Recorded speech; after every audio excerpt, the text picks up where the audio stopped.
Sorry, you know what? I find it so... I laugh at it now, but I remember back then, I thought my whole life was just falling apart. Yeah. So I'm not spoken to in the house because I'm a daughter-in-law. I've been told what I can and what I can't wear. And now I've been told I'm not allowed to drive a car because I'm a girl. I'm a daughter-in-law. Daughter-in-laws don't drive cars.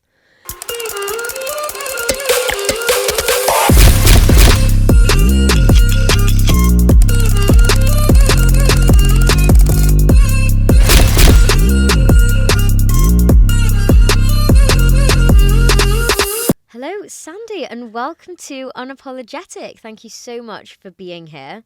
So on today's episode, we're going to be discussing your story, your journey in marriage, and how you're a real leader in breaking societal boundaries.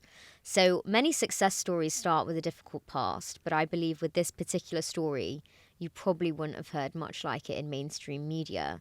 Sandie, why don't you tell me a little bit about who you are as an individual, where you're up to in life, and why you want to share your story? So I'm a hair and makeup artist, and I have been a hair and makeup artist, I'd say full time, like when I started taking things really seriously, for about 8 years now. Sure. No, not 8 years, sorry, I'm lying, 10 years. Oh my goodness. It's been 10 years. I can't even time. keep track of how long. So yes, I'm a hair and makeup artist, and I remarried again. I remarried again just as lockdown lifted, so in 2021. Happily married. And I have a beautiful son. He is 17 years old.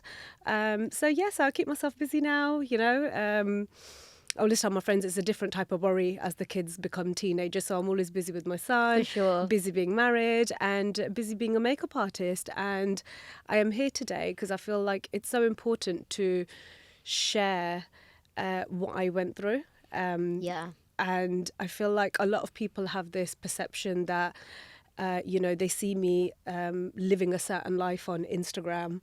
And, we all do. We all follow, we've all got people that we follow on Instagram and we watch their stories.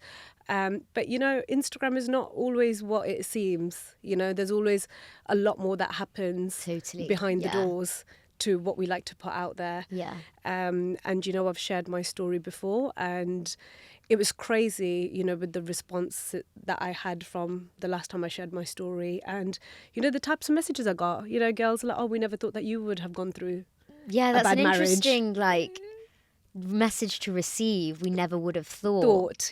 But why not? Yeah, why not? Because I'm living the same life as everybody else. I'm human, and, I feel like we all go through something bad, or we have a bad experience, whether it's bad or a negative experience, however you want to call it. But we all go through something, I feel, to then bring us to the point we are at today. Yeah, for sure. It was 21 when I first got married. So I was married at 21. I had a baby at 21, and I went through my divorce at 21. So it all happened within 6 months. Yeah. Not even a year. Even a year. 6 months. Within 6 months. Yeah. Kind of, it all happened for me. And, and I feel like if that didn't happen then, I wouldn't be where I am today, and I won't be the person I am today. Yeah, and we definitely want to go into that and how you kind of moved yourself through that and just work towards becoming the person you are. So let's get into it. What age did you get married, and what was the courting process like? I got married at 21. Yeah. And, it was one of those things back then. I didn't want to go to uni. All my friends went off to university, and I kind of was like, I want to take a year out. I want to start working because I actually don't know what I want to do. I took time out and I started working. And, the whole typical thing comes into place. Well, if you're not going to go to uni, you have to get married. That's the next thing to do. Yeah. So it's like, oh, God, I've got to get married now. And I don't think I ever questioned it, because if I take it back to 18 years, it was that was the norm. If you're not going to study, you get married. Yeah. So I feel like everybody used to study just not to get married. Yeah. Oh my God, that's really interesting, because it's just not like that anymore. It's not like that anymore. Yeah, but that's what the culture was like 18 years ago. Yeah. So I got married. So before I got married, we got introduced, and I got to know him for a year. And through the process of getting to know each other, everything was normal. I don't know what normal is, but there was no. So what would normal be defined? Normal to you? is, he's nice. family's nice. Yeah. You know, it just kind of ticks the boxes, you know, Yeah. when you're introduced Looking to for somebody, someone, looking yeah. to someone to settle down, you know, family are nice, he seems nice. And yeah, you know, there was no reason to why I shouldn't get married. Yeah. To this Exactly, person. yeah. So you know, we got to know each other, we used to go out for dinners, everything was fine, everything was ticking along fine, you know, and then it got to the point that we obviously then got married. What was the wedding like? So his family were an Amritari family, Okay. and they believed that they told us that they don't attend parties, that they are very strict. Yeah. And I remember I was devastated when I found out I wasn't going to have a party on my wedding. So Yeah. my parents then threw me a really big pre-wedding party. So they were like, you can Okay. have the biggest party you want on the pre-wedding, Yeah. but on the wedding day we have to basically respect their wishes. And if they don't want to Okay. have a party, we're not going to do a party. Yeah. I So remember by that point, you just thought, okay, I'll do that. yeah, so my ex-father-in-law basically drew the line. If you have a reception party, I'm not going to come. We're not attending. So you lot can have your party if that's what you want. So Right. it was kind of that to that level. So then my Okay. parents were like, we're not, you know, if that's what they want, that's what Yeah. we're going to do. If you want a party, you get it on the night before. They don't want a party, we're not going to do one on the day. Okay, fine. So you it sort was of a you goddaughter. compromised. So we compromised. And I Yeah. feel like, and you know, I've always been brought up about, it's always about compromising. You always compromise. Yeah. You can't always get what you want in life. Yeah, so you there always has got to to give be a and bit take. of a balance somewhere. A balance, yeah. You know, And we if you got don't mind me married. asking, what's your family background? So my family are very chilled. Yeah. You know, we believe in God. Yeah. My mum practices the religion every day. Like, you know, she practices every day. She wakes up in the morning, she prays. She really strongly believes in her faith. Yeah. But I come from a family where, you know, the dads all used to drink. They eat meat. We're non-vegetarian. But when I got married into my in-laws' family, they were very strict vegetarians. Right. Amritari family. But saying that, my ex-husband, he wasn't. He used to drink, he used to eat meat, but outside of the house, which I never Right. knew about until after the wedding. Okay. So, So you you know, had when the wedding, you had the pre-wedding party. Yeah. You got married. Yeah. You compromised with the reception. with the reception, and then I was also told before the wedding that, you know, you can't bring anything into the house that contains meat. Yeah. And I remember thinking about it, and I thought, well, that's fine. You know, I don't need to have meat on my plate every night Yeah, to be satisfied exactly. before I go to bed. Yeah, You know, yeah. I can eat meat. You know, I work. I can eat meat at lunchtime. Yeah. You know, I love vegetarian food. It's not like Yeah, so I'm it not going to wasn't a eat it. big It wasn't a thing big for deal. you, yeah. So I thought, you know what, that's fine. You know, I work. I can eat meat when I'm out Yeah, and about. and that's fine. I don't have to have it at home every night. You know, that's Yeah, fine. And that's something yeah. I'm happy to compromise with. So before I got married, you know, my ex-husband, he knows I used to cut my hair. Like, my hair was long, it was down to my waist, but I still used to get it trimmed. Yeah. I had all my feathers and layers in, you Yeah, know, that you was the had a fashion back then. I style, had yeah. the style. Remember, we used to have a side parting with my hair was all layered and feathered. And I used to wear jeans, I used to wear dresses, I used to wear sleeveless tops. Yeah. I used to drink, I used to eat meat. So he knew all of this through the whole dating process, because that's Yeah. what dating is, right? You Yeah, get to you know show each other. who you are. Who you are, Yeah. and you get to know each other. And, you know, I thought we got to know each other through the whole 1 year dating process. Yeah. Got married, and so that was the first time I obviously went to his house, because before the wedding, girls are not allowed to go to their in-laws' houses. Ah, right, okay. So I woke up in a house full of strangers that you'd never been really to. known, or Yeah. I've never been to this house before. I don't know these people that well, you know. Yeah. Even the in-laws, met them here and there outside But you of the just house. didn't know them. Didn't really know them, and I thought, obviously, I knew the man I married, and So you thought that would be enough anyway. enough for Yeah. me to, you know, move in. And Especially if that's the culture. that was the culture. And to Yeah. them, it was like, you know, we're going to live in this family home. So, Yeah. you know, we're never going to move out. That was already discussed, which I was happy with, because, you know, I grew up in a really big family. My dad's one of 8. Yeah. My dad's the youngest okay. out of 8. So I've got So you're used to that. I'm that used to a huge big family, and I've Yeah. always wanted a family. Yeah. I feel like I've grown up wanting a big family. I always wanted my children to have the same childhood as I had. You You thought know, that was fine. You consented to that. yes, Yeah. you know, so that was fine. And got married, and I remember waking up the following day. So it's really fun. So I'm really particular about my tea. Okay. I don't like too much milk in my tea. I'm so very I remember particular about mine Are too. you? Yeah. So I remember waking up in the morning, and I thought, you know what, I better quickly go downstairs and make my tea, because I just The way you like the way it. I like it, because I Yeah. just want my tea. Cool. I went downstairs. So they had 2 kitchens. So one was a showroom kitchen, Okay. which you're not allowed to use. Okay. And then they had a spice kitchen straight through there, Right, which, which you're you meant to can use. use. Yeah. Right. So I went into the spice kitchen at the back, and my father-in-law was there. I can't remember exactly what he was doing now. This was 18 years ago, but I think he was putting his cereal in. He had a bowl in his hand. Fine. And so I went in, and, normal things like, good morning, Dad, how are you? Making a cup of tea, would you like one? And he looked at me, and he completely blanked me, and he walked out the kitchen. So this was first day, first morning. He just ignored you? He just He didn't completely say ignored me. hello? No hello, no nothing. Just walked out. Right. And I thought, oh my God, like, what have I done? Yeah. Like, surely I haven't done anything, because I haven't even been here for 24 hours. Yeah, it's been you know? literally all you've done is probably slept there. Literally just stepped there, Yeah. came back home after the wedding, and I've woke up, and I've just come down to make my tea. Yeah, shouldn't it be quite happy? So, yeah. And I remember just standing there thinking, what just happened? yeah. Like, what have I done? Have I done it? So you're already second guessing yourself, basically. So I'm already second guessing myself, and it hasn't even been 12 hours since I've been in that house. So, and then I thought, you know what? Maybe it was my English he didn't like.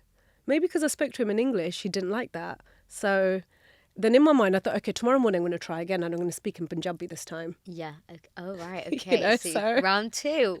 So round 2, so second day, I came downstairs, and I remember he was in the kitchen again. So, it was good morning, Daddy G. Would you like a cup of tea, in Punjabi? And I got blanked again. And I thought, oh my God, like, has something really happened? Like, what's going on? So then I went over to my mother-in-law.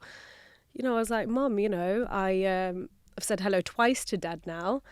And he's just like looked at me and walked out the kitchen like, is everything okay? Or have I done something? Like, I don't know what's going on. Yeah, direct, you asked. So I asked her, because I thought if I've done something, I need to know, because I need to, say sorry. And she was like, oh no, this is the way the men are in this house. Just leave them to it. And I thought, okay. And I just remember she walked away, and I was stood there, and I thought to myself, like, how am I meant to live in a house when I don't even get acknowledged, or I don't even get a hello, good morning? That is really bizarre.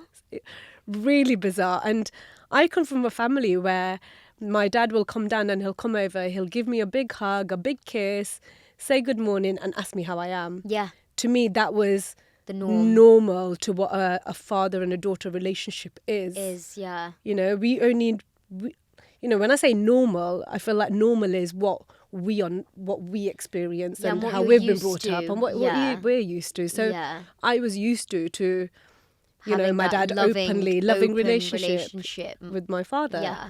But in this house, it was no, men are not. It was like you're a daughter-in-law, so don't speak to me. Don't speak to me.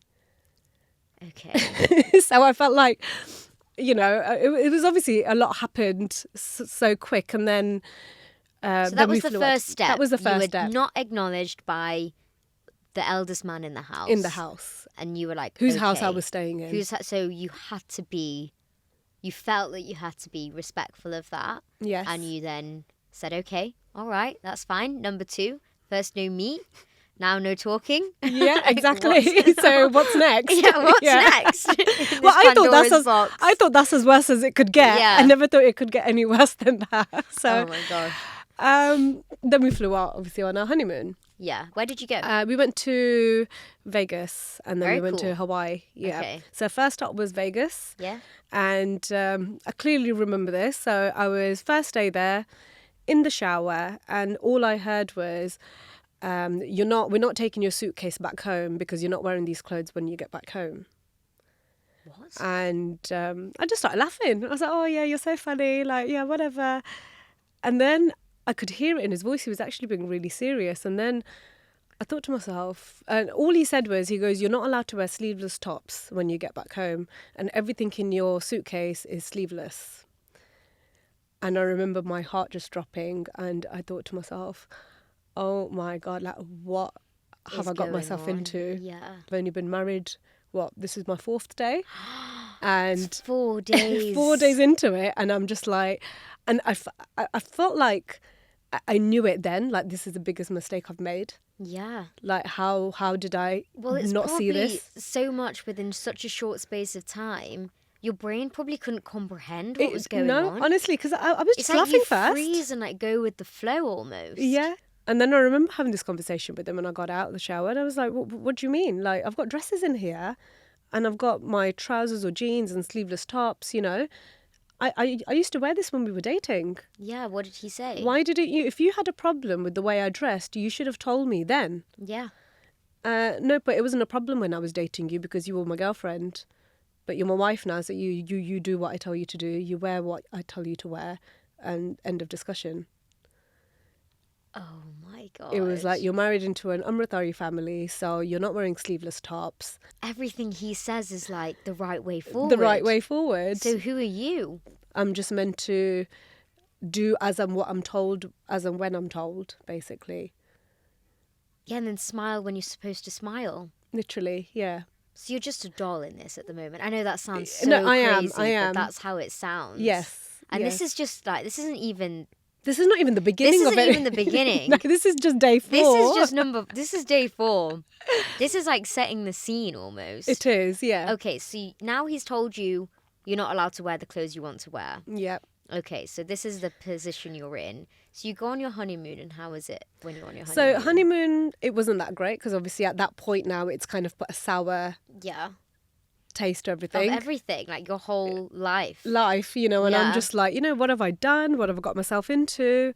So there's ups and downs. I remember then we came back, got back home, and I remember my suitcase went straight upstairs, straight into the loft, and I never saw it again.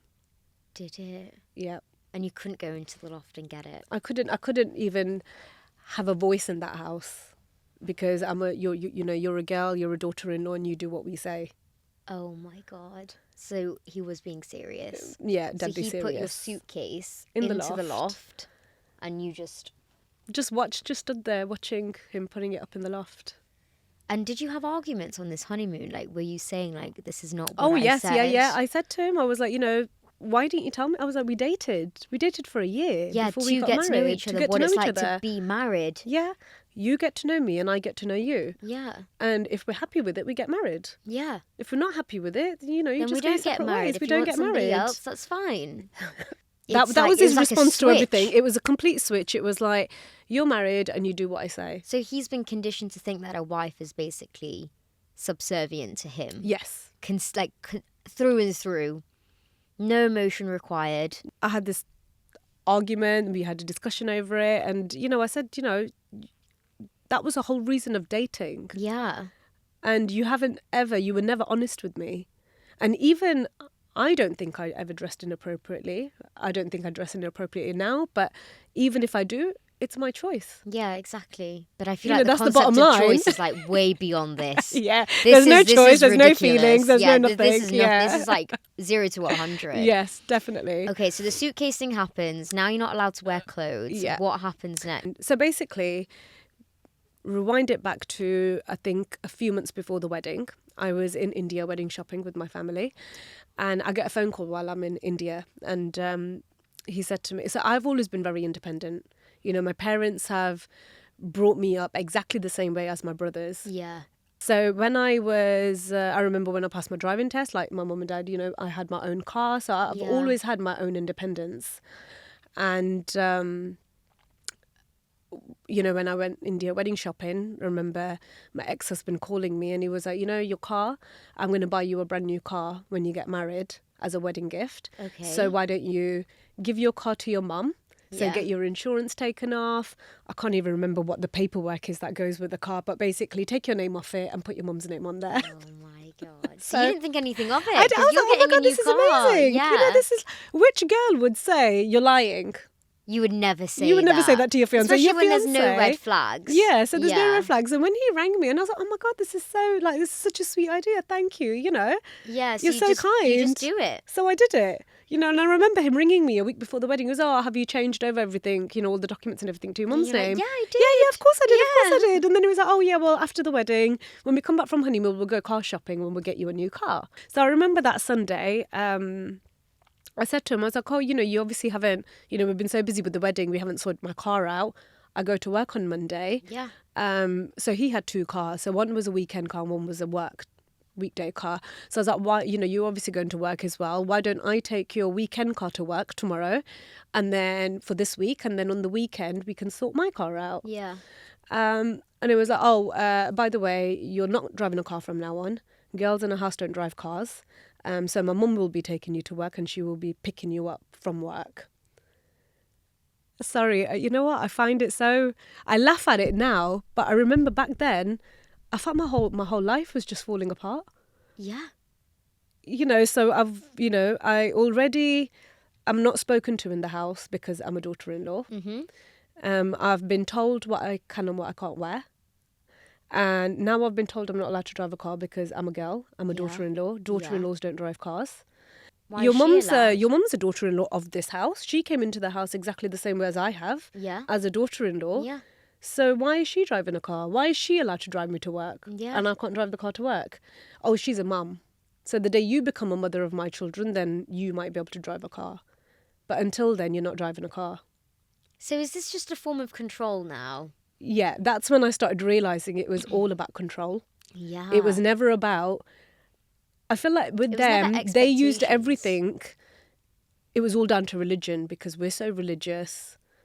Girls can't do this and girls can't do that. But no Right. religion states what a girl can and can't do. Yeah, exactly. But I feel like their comeback was always, we're religious. Yeah. And So you couldn't argue because it's arguing against God. God, yeah. So they always put it all down, always to God. Right. And I think I was so young and naive back then. I was 21, and I felt like it was all of them against me. Yeah, so you were outnumbered. I was because they outnumbered. all agreed with their philosophy. And you couldn't go against that. I couldn't question it. I couldn't go against it. I couldn't have my own, I don't know, thought process Yeah. while all this was happening. You don't have any personal autonomy about where you want to go. So what if you wanted to see your friends? Oh, I wasn't allowed. I was also told this then a few days later. So my mother-in-law had mild arthritis. So before the Okay. wedding, she was walking around, she was driving. Yeah. And then on that Sunday, her arthritis went really, really bad. So her bed was brought downstairs into one of the spare rooms. And then I was also told, oh, by the way, tomorrow morning you have to wake up early because my mum can't do anything now. So you're making my dad's packed lunch, you're making my brother's packed lunch, you're making my packed lunch. And you're going to be cooking and cleaning every day as well.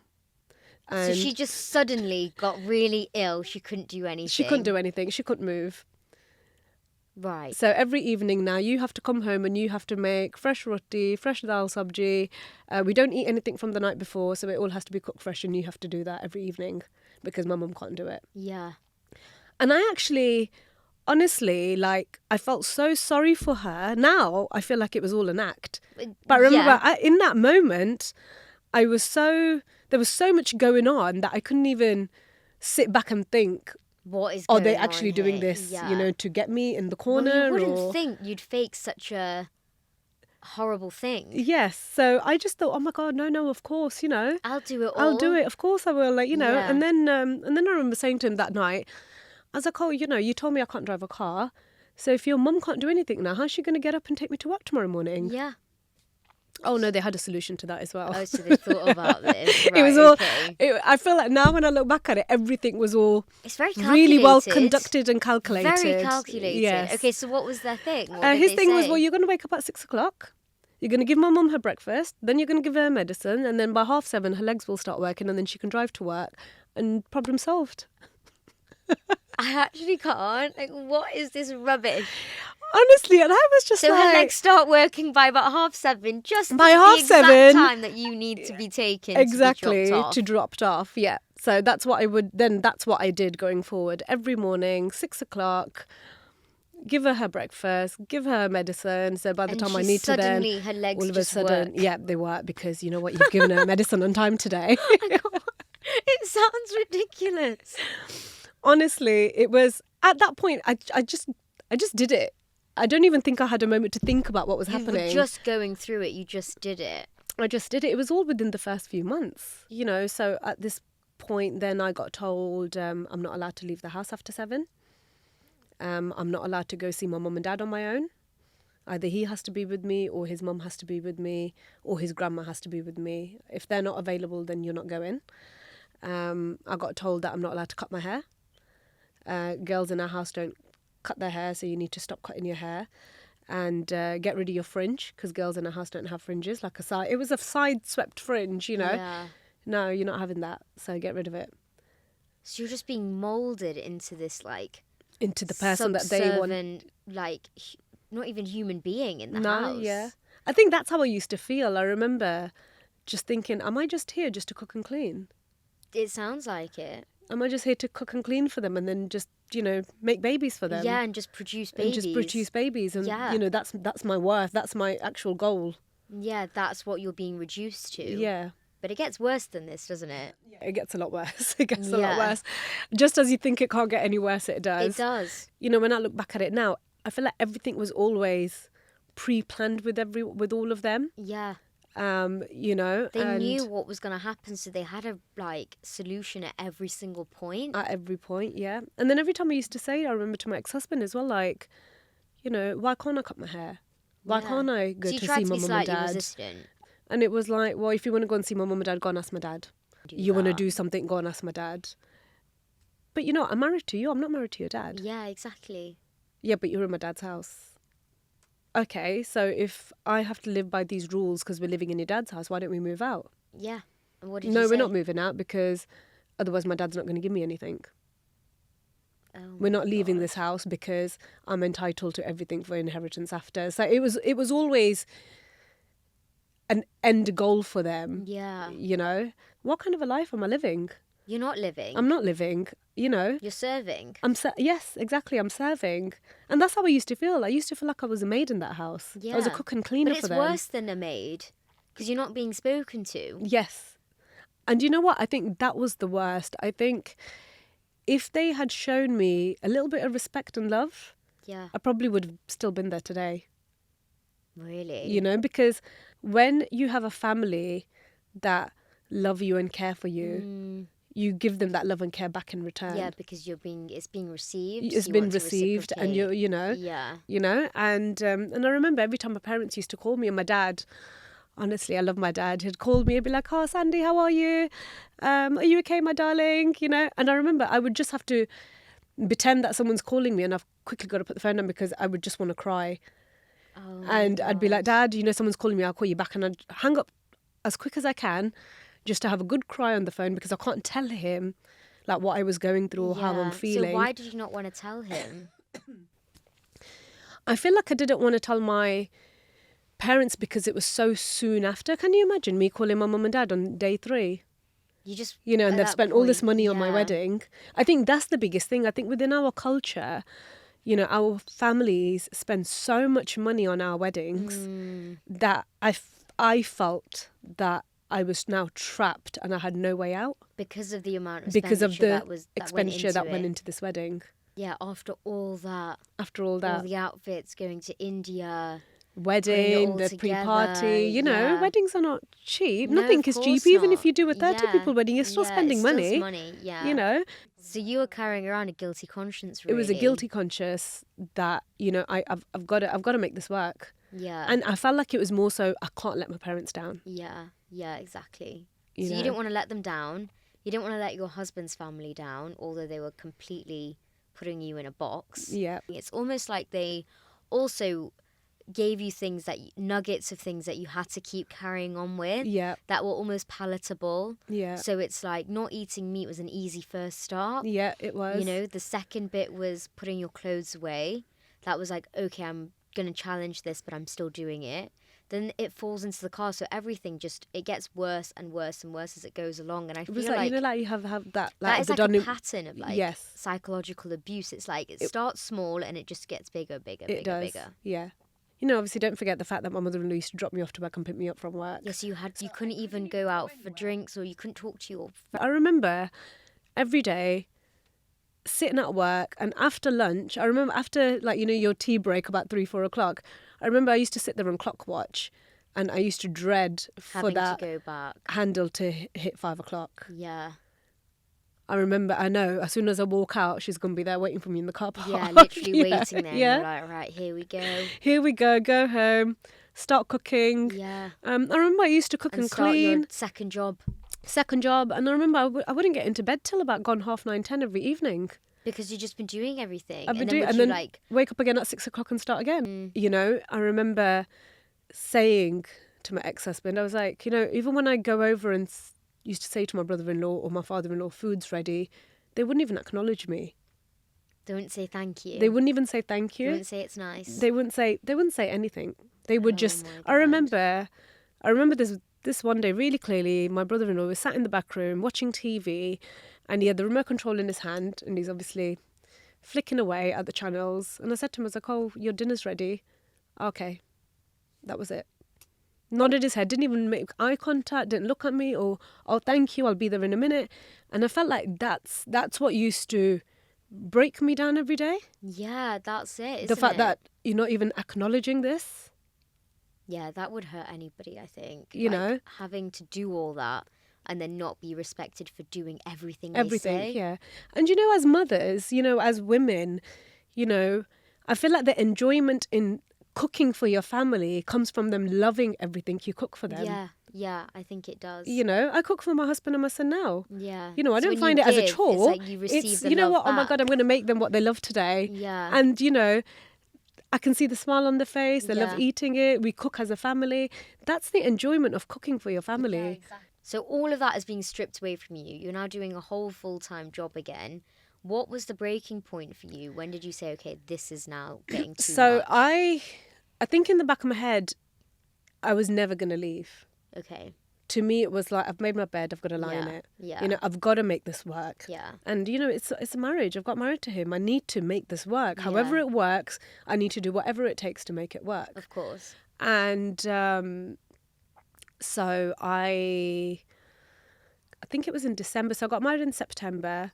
And then it was in December I found out I was pregnant. Okay. So very quick. Very quick, yeah. And I remember sitting there and thinking, you know, how did I let this happen? And how can I have a baby when I can't even do anything for myself? Yeah. I can't eat what I want to eat. I can't wear what I want to wear. I can't go where I want to go. I can't speak to my parents when I want to speak to them. Yeah.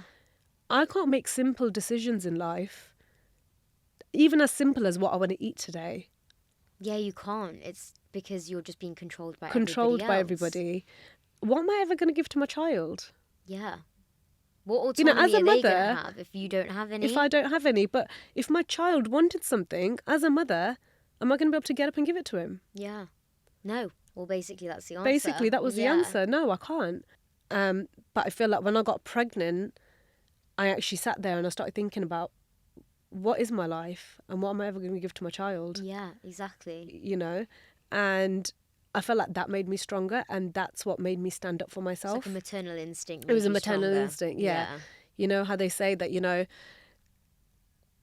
you'll do anything for your kids. I felt like that all kicked in for me as soon as I found out I was pregnant. Yeah.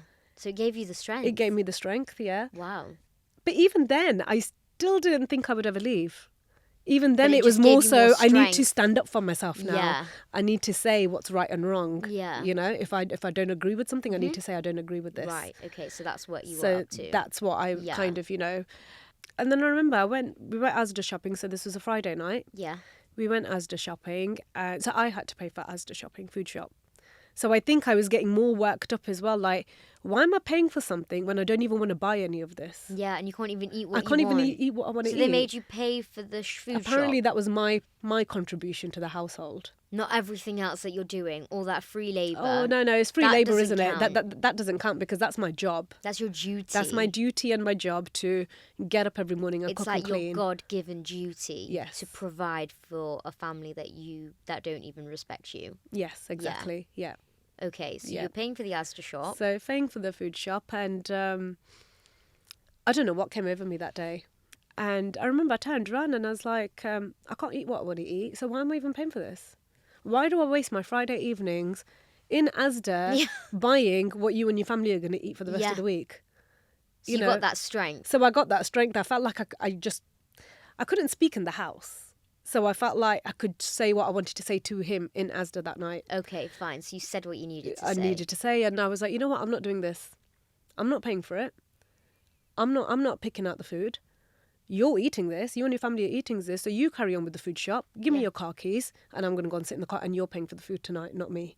So you went and did that. So I did exactly that, and I went and sat in the car. And I remember sitting in the car thinking, oh my God, how did I just do that? Yeah, it's like a wave of adrenaline. Adrenaline. But and I actually went into the car, and I remember I sat there crying because I felt so trapped. I was so helpless.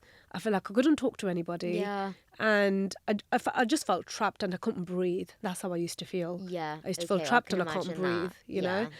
And he comes back, so he's finished the food shop. He comes back and he's basically like, if you're not going to listen to what my mum and dad say, if you're not going to do what we tell you to do, if you're not going to carry on living like this, then basically get out my car and we're done. Oh my God. And I was 4 months pregnant that day. I remember I was 4 months pregnant at the time. And I remember just looking at him. And as soon as he said, you can go, just leave or get out my car. I remember that's all I heard. That's all I heard that day. I think I didn't hear anything else he said to me.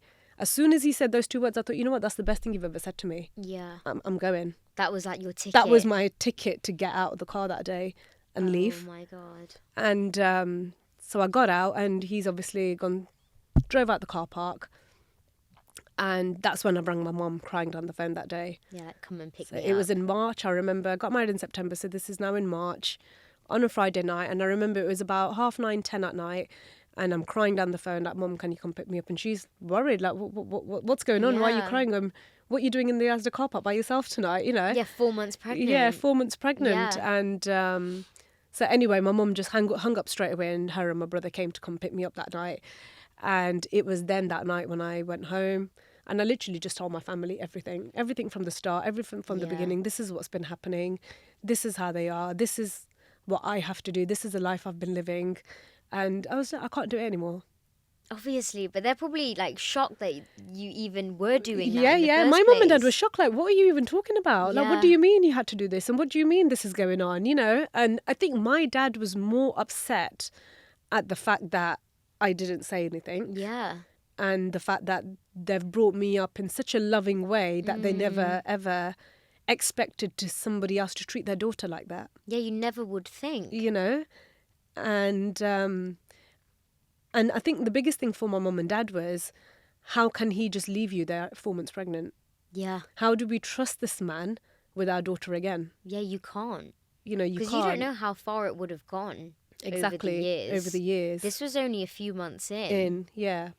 So That's I think the scary part. that's the scary part. And I think for my parents, the scary part was, you know, even if they come down or if we sort things out, how are we going to send our daughter back into that house when Yeah. he left her in the middle of the night in a car park and drove home? Because you refused to pay for the shopping. Because I refused to pay for the shopping that night. That's what he did. Yeah. All right. So then they must have given you further strength to say, I'm out of here now. Yes. Yeah. Definitely. But I remember you telling me last time a really weird story about when you were pregnant and they wanted you to have a boy. Oh God, yeah. So I think this was around December time. So when Yeah. I found out I was pregnant, Yeah. and I remember telling my ex-mother-in-law, you know, I'm pregnant. So, you know, obviously, you know, they were all happy, and she goes to me, oh, I want you to wake up early tomorrow morning, and I want to make something for you, and it's very healthy for you and your baby to have this early in the pregnancy, so make sure you wake up on time. I was like, okay, cool, yeah, of course. So 9 o'clock, I come downstairs in the morning, and she sat there in their main show kitchen, Right. sat there on a stool, and she's waiting for you. And bear in mind, on a normal day, she couldn't move. I had to wake up, give her but breakfast. today But she this was, certain like, day, she ready. was ready. Yeah. She's ready. She's gone into the kitchen.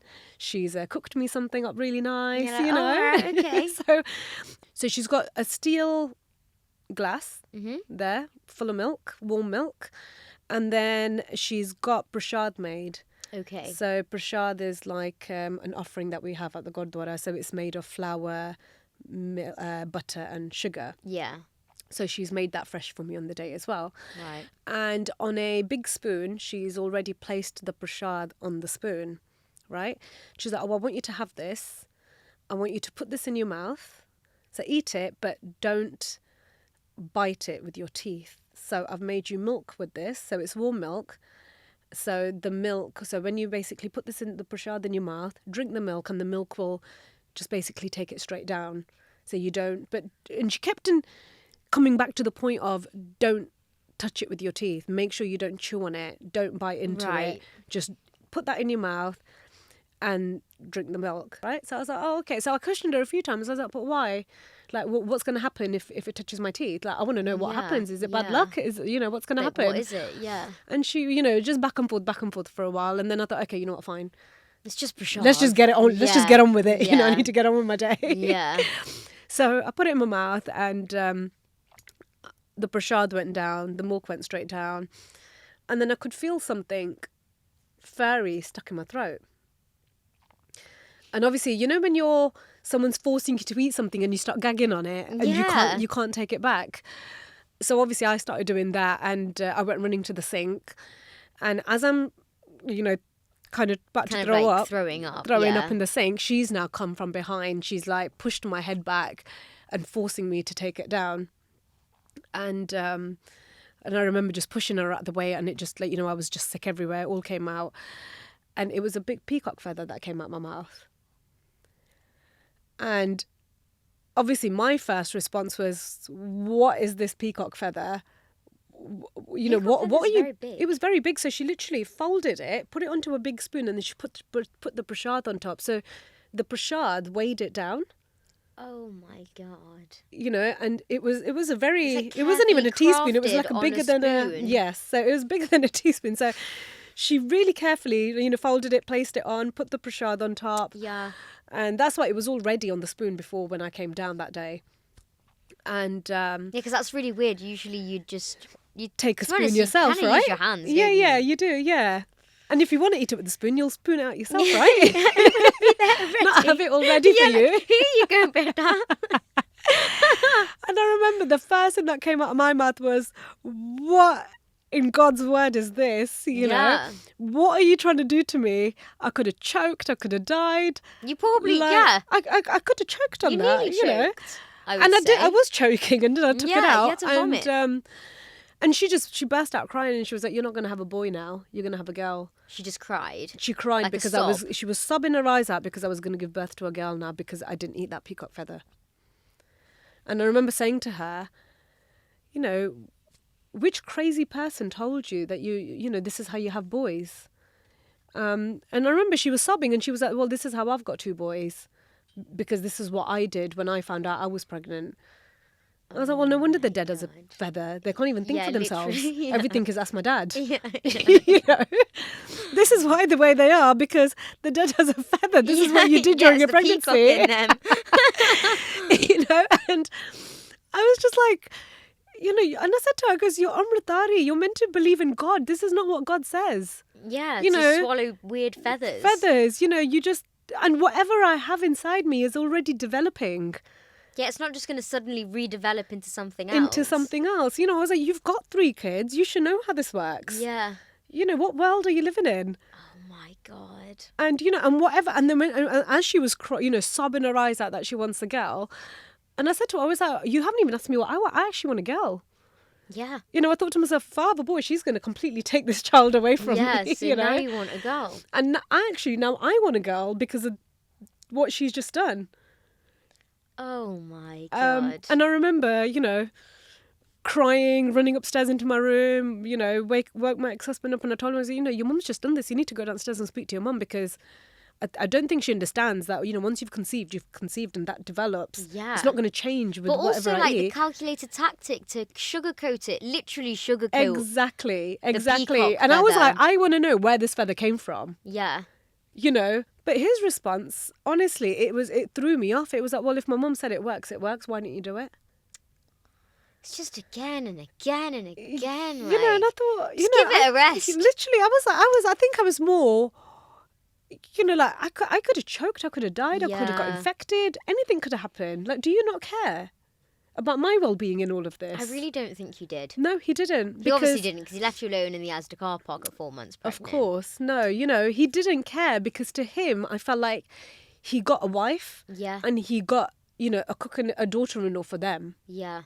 It was more for them. He got a maid dressed up as a wife. Yes. Basically. But you don't even treat like maids a maid like that. Yeah. It was interesting because I was doing a bit of research on these kinds of areas. Okay. And it was really interesting because there is a specific section for South Asian women going through these sorts of things. And it's so specific to South Asians that the police force and like people in the UK have to learn how it works for like our communities and stuff. Yeah. Because it's so like you don't understand that they've got this psychological level of abuse and like all men can do that to women, but because it's so culturally specific, they don't know how to handle it. Yes. So definitely. if you said to the police like this is going on but it's in the name of God, the police are now very like confused, because are they supposed to respect a religion, or are they supposed to penalise the person that's doing this because it doesn't abide by Western values? Yes, definitely. So did you feel like this is just a cultural thing and I just have to get on with it? Definitely. You didn't even consider that this was a feel form like of abuse? I feel like if I was to tell anybody, especially within our culture, I think most of the people would have said, yeah, that's expected. Yeah. You know, you're a daughter-in-law, you need to be a daughter-in-law. Yeah, so they frame it as being a daughter-in-law. Daughter-in-law, yes. Which is a subhuman category. Yes. When in reality, we're pressured to get married and then we're, like, reduced to, like, a crazy, crazy level. Yes, we are. That's what, like, I find so perplexing. Like, I can't wrap my head around it sometimes. You know what? It's crazy, because even when... so obviously after I came home... Yeah. I never went back. And the next time I saw him was our court hearings. Right. After I gave birth. Yeah. So throughout the whole of my pregnancy, I had not heard from my in-laws, not heard from him. And obviously at the time I was like, you know what, time's ticking along and we need to sort these problems out before the baby gets here. Because I'm not going back. Now, don't they? Yeah, so they think it's a girl. And even that, I think I only thought of it like that after I gave birth. And it was, obviously I gave birth to a boy. You know, and that's when the penny dropped again for me. I thought, you know, they haven't, you know, I just thought, you know, I don't know, everyone's really upset at the moment. You know, maybe we just need to give things time to cool down. Then we can all sit down and talk about it. But their attitude, every time my parents got in touch, was, we're not coming to talk. She's a girl. She has to do what we tell her to do, and you need to bring her back. End of. There was no other discussion to have. Oh, my God. And my parents' response was, she's our daughter. If you're not going to treat her the way she should be treated, the way every daughter should be treated, she's not coming back. Yeah. End of. Yeah. Whether she, you know, gives birth now or later, if you're not going to sort problems out now, don't think you can come knocking on her door once the baby's here. Yeah, exactly. You so know, you're trying there's a problem here now, and you sort it out now. Yeah. So that was my parents' response. Amazing. And you're very lucky to have had that support network, because there's a lot of women out there that wouldn't even have that network on top. No. Like it would be... And I feel like if it was reversed, say it was their daughter, I feel like their response would be that. You're a daughter-in-law, so go and get on with it. Yeah. And I feel like a lot of people do that. Yeah, that's what they say. You have to just get on with it. You just got to get on with it. This is you the have to make it work. expectation. Yeah. But I feel like, I think it was obviously because, I don't know, maybe mine was a bit too extreme and they were just very, you know, with everything they were doing. Yeah. I think my parents... I mean, it's undeniably extreme. It's not even like a bit of a balance. There is no two sides to this story. Yeah. And, you know, and I felt like my parents, honestly, they were amazing. My parents were so supportive. Yeah. And... it is a bit... It's quite hard to hear, I think, as well. But I think your story is probably going to be really helpful to a lot of women that will be going through this too, that And can't you know what? say And I anything. think that's why I want to share my story, and Yeah. I very openly share my story Yeah. because, you know, even though we think it's not happening nowadays, it still is. Of course it is, You know, the amount of messages I got last time I shared my story, and I actually couldn't believe that it's still happening, because I thought whatever happened to me 18 years ago happened to me back then, because they were the times where people were still growing and learning, finding their independence, you know, but it still happens. It still happens now. Yeah, 100%. And in many different forms. In and many ways. different forms, you know, and I feel like with me, they weren't abusive. They never hit me, you know, but it was mentally abusing. Yeah, it's like psychologically. Psychologically, abuse. they were messing with me, you know, and I feel like that's even worse. Yeah, it can be. You know, when I started doubting myself. Yeah. Because it was all of them against me. Yeah, and that's what it is. Because I actually researched psychological abuse before we had this chat. And it was psychological abuse can mean severe isolation, including removal of all support systems, threats of abandonment, deportation, or forced return to their home country, because this was South Asian specific, loss of children by removal, separation from them within the family, false declarations, withholding or hiding passports, which is probably what some women have to go through. Did this happen? He didn't give me my passport. Well, he actually didn't give me anything. It literally says it here. Yeah. They basically, so obviously I left from Mazda that night. And then I remember a few weeks later, like I messaged them a few times saying I need my things, nothing. And then I had to get in touch with the police. I was like, you know, I've left this home. I need my belongings. Everything is in that house. So the police, the reason why I got in touch with the police was because I didn't want to take any family member with me. Yeah. Because I knew the minute I walk into that house with a family member, everything can erupt. I don't want any arguments. I don't want my family getting involved with them until we haven't sat down and spoken about anything. Yeah. I didn't want to take my brothers or my cousins with me because they might think, you know, she's brought them here because she's trying to intimidate. I didn't want any of that. I didn't want any drama. Yeah. So I thought the best thing that I can do is go with the police so they don't say anything to me. I don't need to say anything to them. I just want my things. And I remember knocking on the door, and obviously there was 2 police officers behind me, and my ex-father-in-law and my ex-husband answered the door. And I just said, you know, I'm just here. Obviously, I brought them with me because I don't want any arguments. I don't want to go into anything. I just want my things. And were you shaking? That's all I want. At this I remember point? I was so scared. Oh Can you my imagine? God, Like I went by myself, and I remember throughout this whole process, I always said to my parents, I don't want to drag any of my family into anything they don't need to be a part of. Yeah. You know, that's really strong. You know, it's my mess or my problems, and I felt like I needed to sort them out myself. In hindsight, do you realise they probably weren't your problems and it was just a situational It was thing? a situational thing, yeah, but I Yeah. felt like, I don't know, like, you know, like I said before, like I felt, you know, I just always felt guilty that my parents did so much for my wedding and this is how it ended. Yeah. You know, and I didn't want no them one to would now know. be dragged into anything else where Yeah. it's upsetting them or Yeah. the way it's mentally affecting me, it's going to affect them. You want to protect them of that.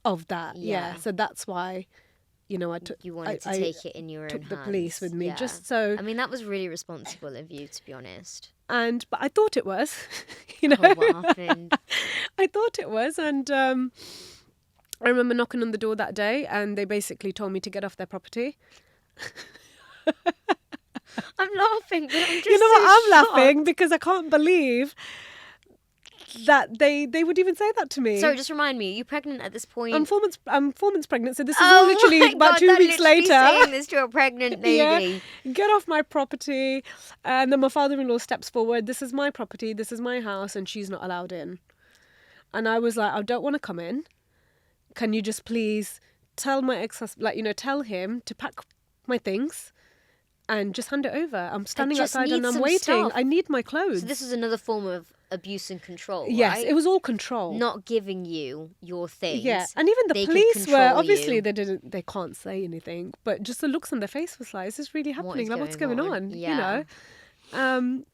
And I was like, I don't want to come into the house. Yeah. Can you just put some of my clothes? Can you imagine? So I left that night from Asda. I didn't even have my toothbrush. Forget anything else.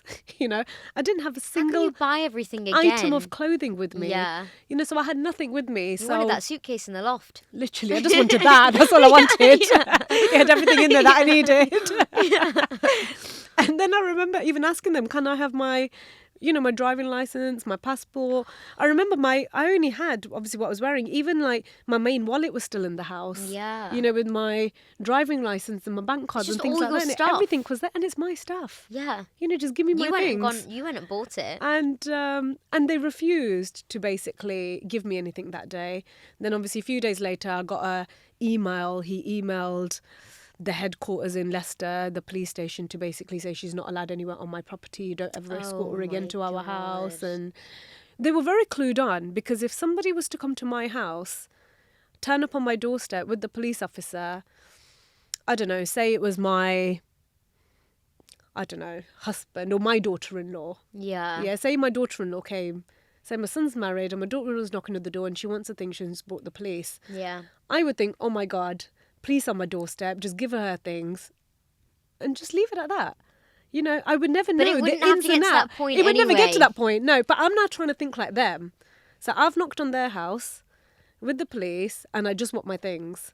But they knew that because it's my father-in-law's house, that the police cannot force entry into that house to even get my belongings, even though I was married into that house. Yeah. And I lived in that property. Yeah. Fully well knowing that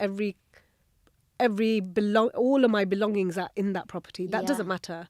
But I didn't know this because I feel like I don't need to research any of this because I would never do that. But they did. But they did. He knew everything. That's crazy, isn't it? So when I now think back at it, I think to myself, you know what? They knew ins and outs of everything. Yeah, legally. Legally, everything. Legally, that their legally they daughter-in-law knew how can't to even go in and control get her you. passport. And psychologically, they knew how to control you. Yes, everything. Everything. So, That's scary. that's when I think everything started, like the penny started dropping for me to how evil they actually were. Yeah, this is just evil. That I was then so did left you just behind. get all your stuff again then? I had to reapply for a new passport, even driving license, new bank cards. I literally started my whole life Well, from maybe that was a good scratch thing. again. It was good. And then I remember I used to sit there and think about it. And I used to think, you know what, good, because I don't actually have anything connected to them anymore. Yeah, at all. It's all fresh. It's a Yeah. new start. You could have changed your name if you wanted. I think I should have. Well, the good thing was I was married for such a short space of time, I didn't even get around to changing my surname. Yes! Oh! So I was like, at least I saved myself, a lot of trouble doing all of that. That's so funny. But then, then after that, obviously I've given birth to a boy now. Yeah. So Now game the whole changes. game changed. Yeah, totally. And I didn't tell them that I'm gone into labour. Yeah. Or I've given birth. I thought, well, you haven't contacted me in the last 5 months. Yeah. I don't need to tell you. Yeah. When I have a baby or when when it happens. No, you haven't bothered to ask you've me never how asked I'm doing. me. You've never asked me how I am. Yeah. And that's when we started getting. So they never showed up. Just got a few phone calls. Oh, she's given birth now. You need to send her back. What do you mean you need to send her back? What? Just like... Honestly, you know what? I laugh about it now, but at that time, I was like, what am I? Am I just a baby making machine here? Literally. Okay, she's had a baby now, send her back. And the fact that she's given birth to a boy now. But if I had given birth to a girl, would we have ever received that phone call that day? Never. I don't think we would have. No. That would have been it. No. And I know then I think the penny dropped and I thought to myself, you know what, because I didn't eat that peacock feather that day, my mother-in-law's probably been telling everybody, we don't need her. Yeah. I was probably no good for them anymore. That's exactly what they thought. They were just like, okay, well, forget it. Forget it. We'll go and find someone else to give us a grandson. To have a subservient brown person in the house. Honestly, and that's when obviously all the court cases kicked in. Yeah, that was quite intense. It was very intense. And I felt like mentally and emotionally it was really draining. Yeah. You're trying to build your own life now. This has come out. This is time for you. So you thought once you cut that cord, like they're out. But Yeah. all they did was now they've been revitalized because you've had a boy. Yeah. It's like it all started again. It all started It again. was yeah. like part 2 of this like traumatic It was experience. part 2 of their next game. Yeah, they were like up and ready for level 2. Yes. And they stepped up the game, didn't they? Oh, they really stepped up the game. They got I those was very. legal- I feel like I was. Obviously, when you give birth, you're very vulnerable. Of course. You know, I was very vulnerable, and I was so young. Yeah. I didn't know how to play this game. That is really young. You know, 21. When's your birthday? I was born in 84. Okay. And what month? So December. So. Okay, so you turned 22. So no, Jaden was born in. So I was 21 in December. So I was just before my 21st birthday. I got you married. were 20 when you got married. Yeah. So 20. So in September I got married. I was 20. Oh my Then it was my goodness. 21st birthday in December, And you were then in pregnant July by I then? gave birth the following Right, year. Yeah. okay. So I was still 21. So you're just 21. Yeah, 21. And yeah, so you know, I've given birth. Yeah. And I remember I received a letter through the post. You know when you get that letter and you just know it's going to be from him and you just don't want to You just have open a it and you gut just feeling. dread to open Yeah. that letter. I remember that's how I felt when I received this Yeah. post. Sandie Basra has just obviously given birth to a baby boy. I don't feel like it's mine and I want her to do a DNA test. And I remember reading that letter and I just burst out crying and I thought, what do you mean you don't know if it's yours? So this is 4 days after you've just given birth. Yeah. So you're really, really emotional at this point. Very emotional. You know, my hormones are all over the place. It's obviously just not about an easy recovering, thing to do. Yeah. giving birth. Yeah. And then I received this letter and I thought to myself, how can you say this to me when I was never off. allowed out the house? Yeah. You know, it was always your mum picking me up and dropping me off. So Yeah. at what point did I ever see anybody else? And you know it's yours, so how can you even say this to me? You know, I remember I was crying, my mum and dad were trying to calm me down, and I was so Yeah. upset. And even then, like, nothing ever made sense at the time. But as time went on, everything started falling into place, and I actually started thinking, oh my God, this was all pre-planned. This was actually all done. He was so clever with the way he did things. Yeah. Like, well, I say he's clever. He's not a clever man. If he was a clever man, he wouldn't be in the position he is right now. Yeah, you know. Exactly. Yeah. But he planned everything to then file for a divorce, basically on the grounds of adultery with me, because he doesn't believe that's his son. What? What goes You know, through so your he's mind? already thought about all of this from the day I left. Was he like? Was his family's ego like? Was it affected? So he had to create like a claim Yeah. to justify. To justify how good they are you. and how bad I was. Yeah. Yeah, So because she don't was an forget, they're very adulterer. religious. Yeah. And my ex-father-in-law, he was like part of the committee of the Sikh temple. Right. So they're on this high horse. They're on this high horse, and about whatever they being, say like, is right. Part of like God's life or whatever. Yeah. So then they can put that on you to Yeah. just completely blame you Blame me. Yeah, for being an adulterer. yeah, And adultery is such a weird word. It's like, it has really weird connotations of like old school religious, like, what's the word? Like, it's almost like, it's blasphemous, isn't it? To an Yes. extent. I don't know what the word is, but Yeah. it's like, to be an adulterer is like way worse than just having an affair. it is. It's yeah, like, it's yeah. like a biblical term, isn't it? It is, yeah, almost? and especially from like a religious, faithful point of view. Yeah, you know? it's really intense. It's very intense, and I just thought, obviously at that point it didn't make any sense. But then a few months later, when my divorce papers came through, I thought, this goes hand in hand with this now. Oh my God. And this is why he sent me that letter, because now he's got the grounds to send me my divorce Yeah. through. And again, I was just like, you know, he's obviously had all this pre-planned for him to be sending me all these letters as and when he needs to. Yeah, exactly. Within a matter of days. Yeah. And so I didn't reply back to the letter. I thought, you know what? If you think it's not yours, it's not yours. At least that's an easy way of me getting you out of my life. Yeah, fine. You That's know, up to you. you know what? Thank you for sending me this letter because I never have to see you again. Yeah. I'm not doing a Then DNA if test. you don't think it's yours, then see ya. Yeah, see ya. I'm not doing a test. I Yeah. don't need to prove this to anyone. Yeah. You know as much as me on who's the father of this child. Yeah. Do So- women legally have to take a test if there's like a court letter? So no. So basically, when I got legal advice, they said you can ignore this letter, but then if he wants to see the child, he can then push for me to have the DNA test because then he wants to know whether it's his or not. But he never did that. Right, okay, fine. So he didn't go He didn't go down that down that whole road. Yeah. Because he didn't need to, because he just needed to send me that one letter to then To file for freak divorce. you out. To freak me yeah. out. And to file divorce. File divorce. That's all he did it for. So it was to put me at shame. I did think at the time it was probably to make my parents feel that, oh my God, they're insulting us now. We need to send her Well, back. it is an insult, isn't it? It is, because yeah. it's not just about it not being his, it's about the concept of how it wasn't his. Yes. Because obviously sex is so taboo Yeah. in our communities and stuff. And to put that is probably the worst form of shame. It was. I feel like he was trying to shame not just me, my whole family. Yeah.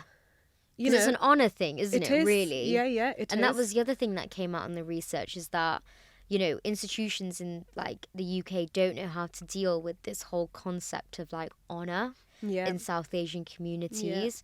And this is a really specific case of that. It is, yeah, definitely. But I didn't know what game they were playing, you know, at the time. So then obviously the divorce, you know, he sent me the details. And I remember saying to him, I saw him in court one day and I was like, I don't care what this piece of paper says. The quicker you're out of my life, the better. Yeah. You know, Off you know go. what the truth is. I know what Yeah. the truth is. Whatever is written on this piece of paper It's doesn't nothing. matter to me. It's meaningless. It's meaningless. Yeah. Because deep down, you know what you did and I know what I did. Yeah, exactly. You know, I don't need to. What does this piece of paper prove? Yeah, what does Nothing. it do? Yeah, all it's doing is invoking fear into you. Yeah, you know. slightly. And I thought, I'm not gonna let that happen. Yeah. You know, I'm better than that, and I know what the truth is. If I was guilty about something, maybe that would have turned out Triggered different. you, yeah. You know, But I how wasn't could you have guilty been about anything. anyway? Between September and December, you were being readily controlled. Controlled fully, but even then, even at this point, I felt like I was being controlled. Well, yeah, you With were the way even he in was a sending me different these house. letters, you know, Yeah. even though I was in a different house, they were still controlling me. Yeah, because they're controlling your thought process. Thought process, yeah. They don't need to physically control you with a card. They're now controlling your mind. Mind, yeah. Which is why like things like this last for so many years because you still feel controlled even though they're out of your So space. my court cases lasted for years. I think about 5 years. We were in and out of court. You know, So your son is and 5 at this point. So I remember my court cases were done about when he was about 5. But you know, my court cases lasted for so long because he would take me to court for the craziest things you could possibly think of. For example. For example, so he after the divorce and everything went through, then he's taken me to court 2 months after that. So that's all settled, all done, all finalised.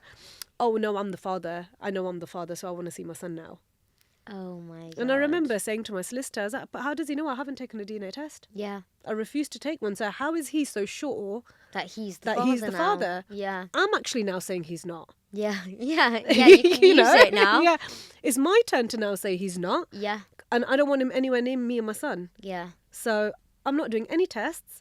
I'm not going to acknowledge any letters he's sending me because I actually don't know who this person is. Yeah. Who He's is he? he's Yeah. not. I don't And know you're who the father divorced is, now. but it's definitely not him. Yeah. You know. Good for you. Yeah. And I remember, I felt like all of this that I had gone through, it started making me stronger now, only because I was in my own house now with my parents. In your own element, your own energy. My own energy, and I had my support system around yeah. me. Yeah. So You you know? had the confidence. I had the confidence and the fact that I have my child with me. This Because is I your knew strength. the minute I Yeah. gave birth in that house, he would have been taken away. I know Relinquish control. It wouldn't have been yours. it wouldn't have been mine. He would have been probably calling my mother-in-law mum. Yeah, not probably. me, you know? You're just the maid. I'm in the background cooking and cleaning. Yeah. So I felt like I kind of, you know, started feeling stronger because I felt like I was able to now get my life back on track. You Right. know? Yeah. And so when Jaden was 8 weeks old, I went back to university full time. Amazing. And I remember sitting there after I gave birth to him. Obviously, this was in July. And I was like, you know what? courses start in September. I can't now wait for another whole year to go by for me to start in September. I need to do it now. And the good news is you're actually only 21. Yes, and I was only So your 20. life can but still even then, I was terrified of going to uni. Yeah. I was like, oh my God, I'm 21. I felt like, oh my God, I'm old because I'm a mother. You know? Yeah. It was this whole now concept of, I'm not 21, I'm a mum. Yeah. You know, how can I go to uni? And then, you know, there was all sorts. Like, part of me used to be like, how can I go to uni? I'm 21. Yeah. Can I go to uni? What are people going to think of me? Then it was like, well, no, if I don't do it now, I'm never going to do it. If I sit here and have my maternity for a whole year, what if I just get so used to being in this routine with my baby that my baby can't let go of me? How am I ever going to get my life back on track? Yeah. Like, So then you made the decision to go. I made the decision to go in September. So for those listening out there, what advice would you give if they've been through a traumatic time but they want to pursue something for themselves? Honestly, you know what? It's never too late. Okay. It's never too late. It's never too late to do anything you want to do in life. Yeah. Whether that's to go back to education, whether that's to learn a new skill, whether that's to just do something that makes you feel happy. Because I Yeah. feel like me going to university full time and I had to work 16 hours a week because that's the only way I could get child tax credits. Wow. Okay. So I was full time uni, Yeah. working 16 hours a week with a newborn baby. Oh my goodness. You know, and I felt like that was the best thing I ever did back then because it made me feel it's like I was back. Yeah. You know? felt you were back in your I was like your back power. in my power. Yeah. I was controlling my life. Yep. I was and I feel like the biggest thing was my mind was so occupied in my life now that I'm trying to create. I didn't have time to listen to nonsense in the background. Yeah. You were know? creating this life for you. For me. And you had the control back. And I had the control back. Yeah. But, you know, if I had stayed at home for that 1 year on maternity, I know I would have gone crazy. You probably would have spiraled. I would have spiraled, you know, especially when all these women come to the house and they start talking about things in front of you and bichari this, bichari that. And I was like, I can't be dealing that. I don't want the pity. I don't want the pity. Yeah. I don't want to listen to their whatever they've got to say about me. Yeah. I don't want to even sit there for a moment to even think about what is going on. Yeah. Or dwell on what was going on. Yeah. My main focus at that point was I need to get my life back on track. And how Yeah. do I do that? Yeah. Not even for myself. I feel like But now you had a it purpose. was for my son. Yeah, so now Yeah. you've got a purpose. So he was like your strength. I remember when he was born. I remember as soon as I held him in my arms, I remember just sitting there crying for hours. And it was all mixed emotions. Of course. It was all mixed emotions. Like, oh my God, like this, he's mine, you know? Yeah. But then at the same time, oh my God, what am I going to provide for my child? What am I ever going to give to my child? I don't have anything. Yeah. I don't even have my clothes.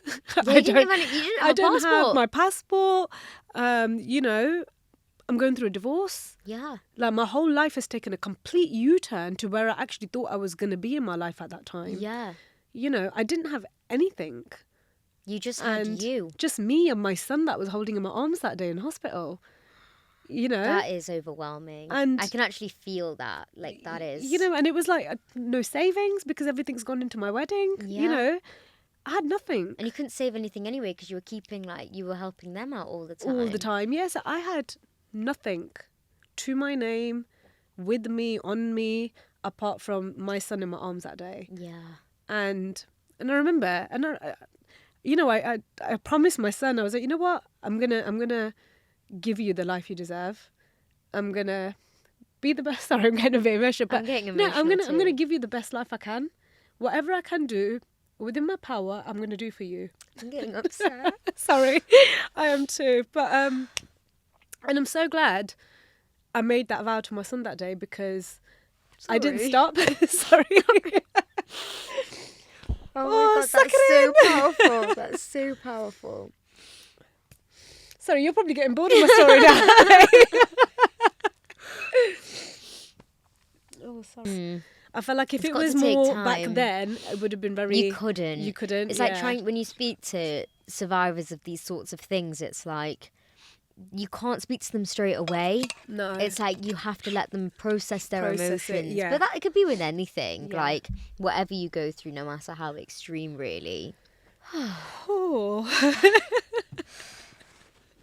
Oh God, sorry about That that. got Made you cry then. emotional. It did. But I think that's powerful.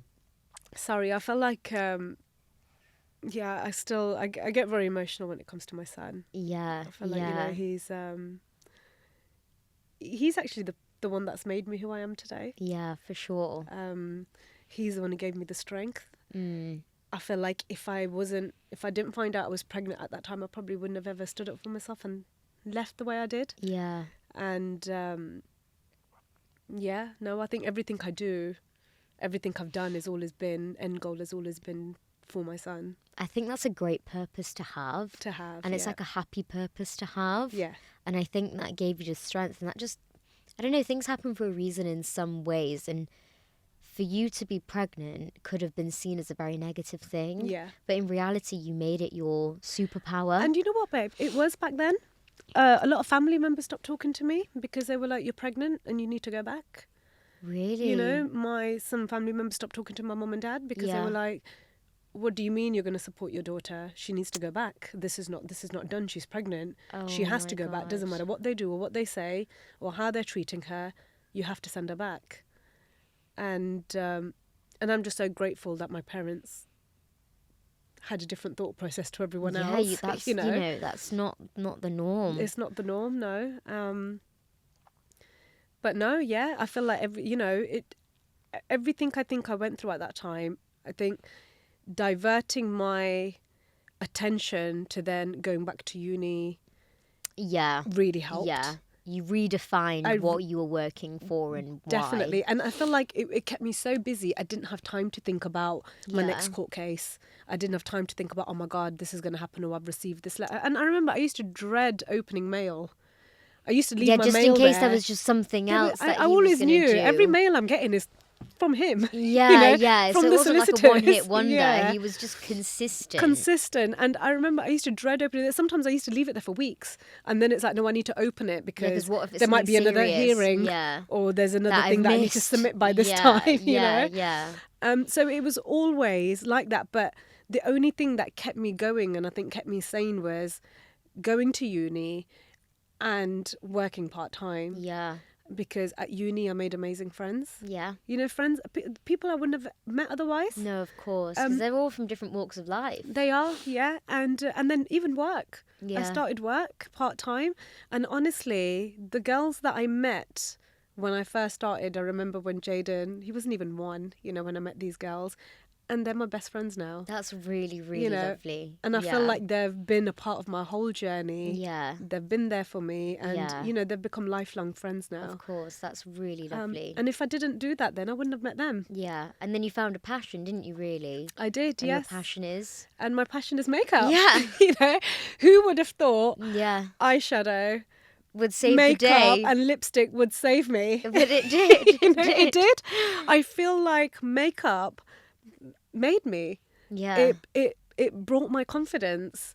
It made Sandie. Yeah. You know? Yeah. And I never ever thought that in my wildest dreams. But it did, and you found it, and you like found the power of it. Yeah. Honestly, like, you know, so if I take it back, so obviously I was at uni, and I remember doing my dissertation final year. Okay. And I was like, you know what, I want to learn how to do my own makeup. Okay. Because every time I get dressed up for a wedding, I feel so good about myself. I want to feel like that every day. That's a really cool way to look at it. You know, why can't I feel like that every day? Yeah.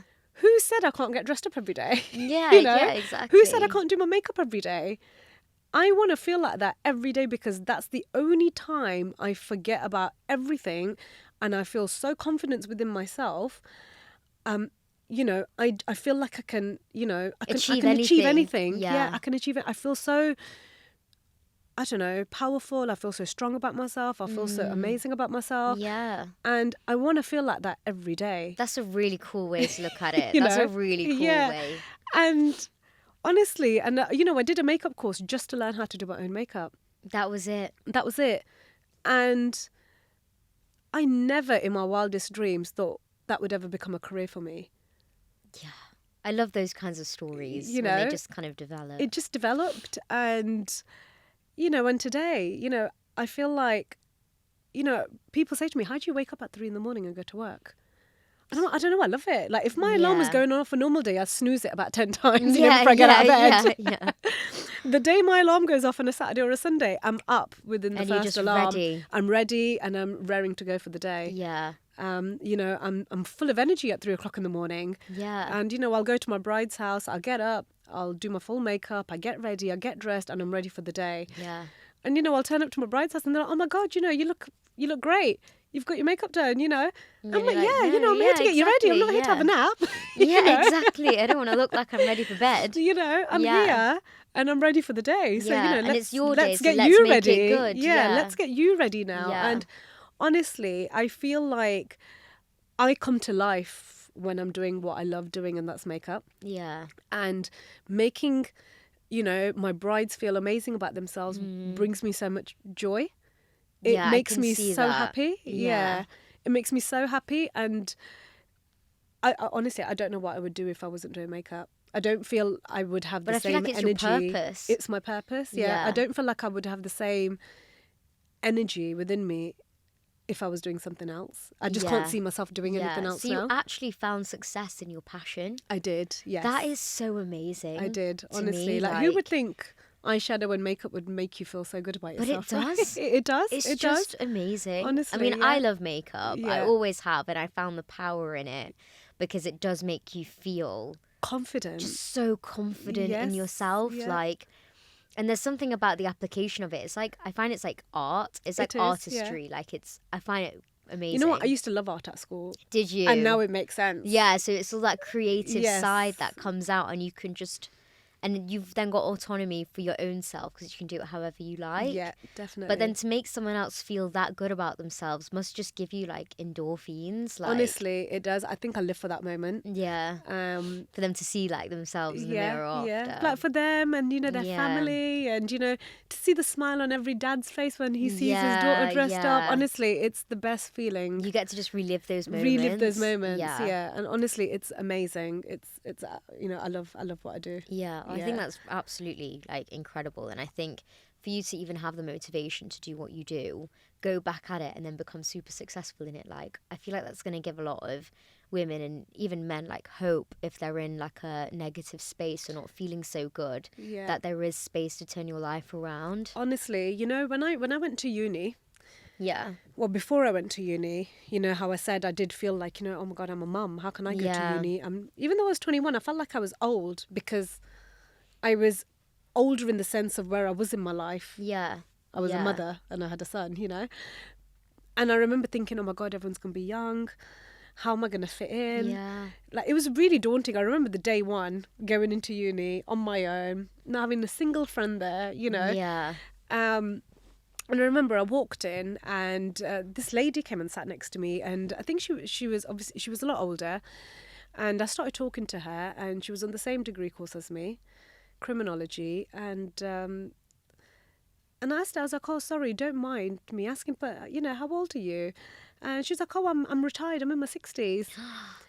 And I was like, oh my God, that is amazing. And I said to her, because you know what, I was so terrified this morning to walk in, yeah. thinking, I'm You're a gonna be mature the student oldest. and I'm going to be the Yeah. oldest. I goes, it's so nice to see you here. It's just Yeah. made me feel so much better about myself. You know, all the doubts that I had. Yeah. I just kind of feel a bit more relaxed now, Yeah. you know, after seeing you here. And she was honestly such a lovely lady. And I asked her, I was like, so, you What know, made you- what are you doing here? Yeah, Like, you know, obviously yeah. you're retired, your career is done. You know, what made you come back to uni? And she's like, I'm doing it for my grandchildren. She was like, Oh, I want my grandchildren to know that nothing is ever too late. wow. I want my grandchildren to look at me. And she's like, I want to be a good example for my grandchildren. She goes, I'm the one who's going to set examples for them. And this is another example I'm setting for my grandchildren to tell them it's never too late. That's amazing. You know, and I thought, oh my God, this is the attitude I need to have. Yeah. You know, and she was like, yeah, I've you know, my career's done with and everything else. She goes, but I always wanted to go to uni when I was younger, but it just never happened. You know, Right. I fell pregnant, got married, life went on, grandchildren Yeah, came, I yeah. started helping my daughters with their kids. She goes, but now it's my time because my grandchildren are a lot older. They're at school now. She goes, now I can actually, she goes, even though I'm not going to do anything with this degree, I can. It's. she goes, it's great just for to show my, mind. it's Yeah. great for my mind. And it's actually something I've always wanted to do. So Yeah. if I'm still here, why can't I get up and do it? Yeah. That is incredible. You know, it's incredible. Yeah. And I thought, why was I stressing so much? I feel like she came into your life for a reason. Honestly, I feel like every person I've met after that point have come into my life for a reason. Yeah. They've all taught me something, Yeah. you know, and I feel like as the years go on, I get stronger and stronger only because of the people that I meet along the way. Yeah, and they give you And like, I'm only power. meeting these people because I actually walked out of that front door Yeah. to do something for Yeah. myself. It's almost like you like now attract what you are. You know, I'm such a strong believer in, you know, you attract what you are. Yeah. You know, if I've got a happy face, I'm going to attract happy people. Yeah. If I Yeah. sit there crying, I'm going to attract somebody else that's upset. Yeah. You know, And if you sit there in a victim complex, you're going to attract like the worst kinds of energy in other victims. Yeah, definitely. And you know what? And I read somewhere, and I remember talking to my husband about this. I was like, you know what? Oh my God, I've never thought of it like this. Like, you know how they say you are what you eat? Yeah. You know, you are who you surround yourself with. Totally. You know, you are what Yeah. you read. You are who you talk to. Yeah. You know, and it's not about just eating healthy foods. Like, you know, No. we're all on this really big health conscious now. We need to go to the gym. We need to be eating full Yeah, foods, you know, yeah. cutting out the processed food. But as we're cutting out the processed foods, we need to cut out the negativity as well. Of course, it all goes hand in It hand. all goes hand in hand. And I feel like I am in a better place in life today because obviously I learned that the hard way. But I Yeah. learned, Yeah, you you know, did. I learned along the way that I need to choose my friends wisely. It was like a different lifetime. You know, I feel like everything, you know, the story that I've just shared, sometimes I feel like, did that even happen? Because it happened so Yeah. long ago, but it was Yeah. such a short-lived moment in my life that But it I've redefined. outgrown that, but it's Yeah. redefined me. Yeah. Definitely. And even when my son was born, like, you know, I'm Punjabi, you know, and my ex-husband, he was Punjabi as well. Yeah. But I named my son Jaden, and even now I get a lot of people asking me, well, why did you name him Jaden? Why didn't you name him a Punjabi name? Yeah. But there's a story behind that, you know, and I feel like everything I've done in life it's just happened, but it's happened for a reason. Yeah. You know, I remember, so I was towards the end of my pregnancy. Obviously, you know, you're always thinking about baby names. So I had a list of boys' names and girls' names. And I walked into Mothercare. Mothercare's, it's all shut down Yeah. now, isn't Yeah, it? I It's such a think so. shame. Yeah, I know. So I walked into Mothercare and they had a toy section at the back of the store. Right. Just walked over to see if I can find anything there. And there was a baby book name there. And I clearly remember this day. I randomly opened the book, and in the top left-hand corner, it was the name Jaden. Okay. And the name Jaden means God has heard. Oh, wow. And I remember reading that name, and I thought, oh my God, like, it was only when I got pregnant I felt that God had heard my prayers. Oh, Like, it was wow. only when I got pregnant I realised I had to do something. Yeah. I had to stand up for myself. And, oh my God, if I have a boy, his name is going to be Jaden. You know? Wow. Oh, my God. So I named my son Jaden because I felt that, honestly, God had heard my prayers. Like, me getting pregnant, there was a reason to me getting pregnant. It sounds like it. It really, really does. Like, none of this is coincidental. You know, and he was meant to be my life. He Yeah. was meant to come into my life at that point. He, Yeah. I don't know, saved me in a certain crazy way, if I Yeah, think of it like yeah. that, you know. And he is the person that, you know, the reason to why I'm living this life now. And I really do believe that everything was meant to happen. And It was all like fated, but then you also did what you needed to do too. So you gave the energy yes, back in. back You in, didn't yeah. just let things come to you. You like worked hard for them on top. You know, it's funny you saying that because I remember, like, you know, growing up, you know, my mum, she's always been, you know, when it's going to happen, it'll happen. When it's the right time, it will happen. Or when you're meant to have something, you'll have it. Yeah. Or when God wants you to have this, it will come your way. Yeah. And I remember saying to my mum, obviously, after I went through all of this, And I remember we were sat at the Gurdwara eating langar, and I can't remember what conversation we were having, but she basically said, if it's meant to be, it'll be. Right. And I said to my mum, I goes, okay, mum, I goes, I get what you're saying. I goes, but if you don't actually get up and do something, how's it going to happen? Yeah. I go, so just put your thal to one side for a second. I go, so if you're meant to eat that, you'll eat it, but you can't pick it up and eat it, mum. Yeah. Oh my God, that's so true. You know, and then she just looked at me. She said, what are you talking about? I goes, but you just said if you were going to eat it, you'll eat it. Yeah. But you're going to put your hand forward to eat that. So if I'm Yeah. not going to get up and do something, how is it going to happen? It's not. It's not going to happen. So if you don't put your hand forward to eat that food, it's not going to be eaten, mum. Yeah, exactly. So you actually You need have to to get up give and do back. something Yeah. to receive. Yeah. Right? It is, you have to reciprocate Yes. the energy. So let's say an opportunity is presented. If you don't grab that opportunity, it's going to like just float by. You yeah. have to put the energy back in. Yeah, definitely. But that's as simple as genuinely eating. You know, I said If to you her, I fancy a goes, croissant from Pret, you've got to go and buy one. you gotta walk in, Yeah. you gotta purchase it, and then you gotta lift your hand out to Yeah. eat it, right? Yeah. And it's the same thing with everything in life. Yeah. If you want something, you gotta get up and go and do it, or go and get it. Yeah. It's not just gonna come to you. And it's literally from that extreme to going and getting a degree and then having a job. Yeah. And, And then I feel like becoming me really getting a successful degree- makeup artist.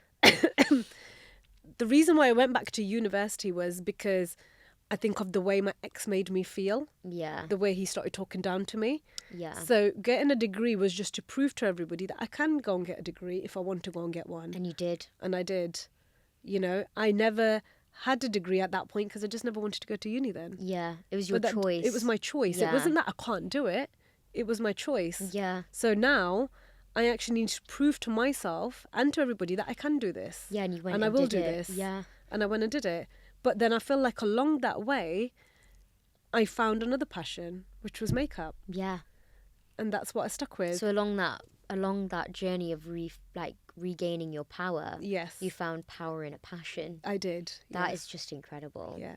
So when you started becoming really successful Yeah. with all your makeup artistry and stuff, and obviously people had their opinions back home about how you decided to live your life and Yeah. divorce and all that stuff, did you see a shift in people's perception of you? Like, did you see people, like, not in a crude way, but like start to try and kiss your ass basically once you were starting to become successful? I did, yeah. So before I went to uni, I had a lot of people like, oh, you're crazy. Like, you should be at home. You're Yeah. a mum. You need to be on maternity leave. You need to sit at home. It's your job to look after your baby.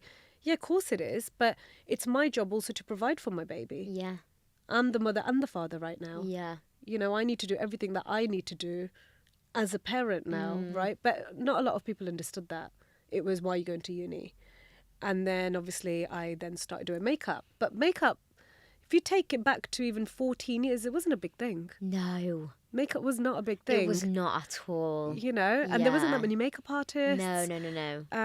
Only the bride would get ready. I don't even think the sisters would really get ready back then. Yeah. You know, it was a upcoming thing. I think makeup has really taken off in the last 10 years or so with I would social agree media. with that.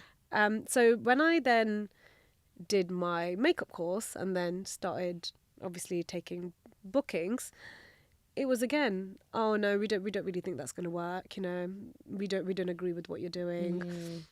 Or we don't possibly think you can make a career out of this. Yeah. How are you going to make a career out of this? And, you Yeah. know, always doubting me. But I feel like them doubting me made me want to do it even more.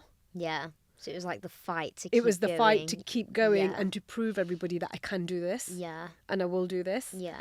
And I feel like, I don't know if that's just my personality, but I feel like when someone tells me I can't do something, I want to do it. Yeah. And that was the You same know? with the degree and like making you feel stupid. You were like, nope, No, I'm going to go and do this. I'm going to do Just this you now. watch. Yes. Yeah. And I feel like that's my personality. If someone tells me you can't do it, I will prove them, I will do it, and I will prove Yeah. that it can be done. Yeah. You know, and now So it's when the it same started to people. work, Then yeah. it's the same people that then come back, you know what, yeah, we told so and so you're related to us, or you're my cousin and you're this Oh and you're my that. God. You're just You like, know? shut up. And I think just like, oh, okay, now you want to know me. You know? Now you're going to find some way to say you're related to me somehow. So, it just makes me, I don't know, giggle. Yeah. I'd say. But, yeah. I feel like when you've gone through the worst, you realise who your people are. Yeah, and those are your people. Yeah. I feel like everyone can be there for a good time, right? Yeah, totally. It's only when you go through your bad times you actually realise who's there for you. Yeah. Who even also gives you good advice. Yeah, exactly. I feel like everybody has an opinion. Everyone's got 2 pence to put in. But it's about who's actually there giving you the right advice that you need. Yeah, and like the advice that is for you. For you, yeah. Not what they think is right. It's what's right for you. Yeah, and also the people that deserve to give you advice, because there are people that are just giving advice for the sake of it, and it's more of a criticism rather than advice. Yeah, definitely. It's like, who are you going to take the criticism off and like the steps to elevate. I got told something really interesting. It's like, don't take advice from somebody that isn't in the arena with you. Yes. I've read that somewhere. Yeah. And I actually thought, you know what, I've never thought of it like that, because they can't give you advice if they're not in that position. Yeah, how would you know? They need to be in the position to give you the advice. Yeah, or have gone through it. Or have gone through it themselves. Or understand a journey of some sort. Definitely. You know? And I think it's with anything really. If you try something new and someone's trying to give you criticism or advice, I feel like there's a balance between the two. If they've not done it for themselves, how do you know how to do it? Yeah, exactly. Yeah. Exactly. And I feel like, as your own person, let them say whatever, but it's down to you to be able to pick and choose what part of that advice do you want to take on, and what's right for you. Yeah.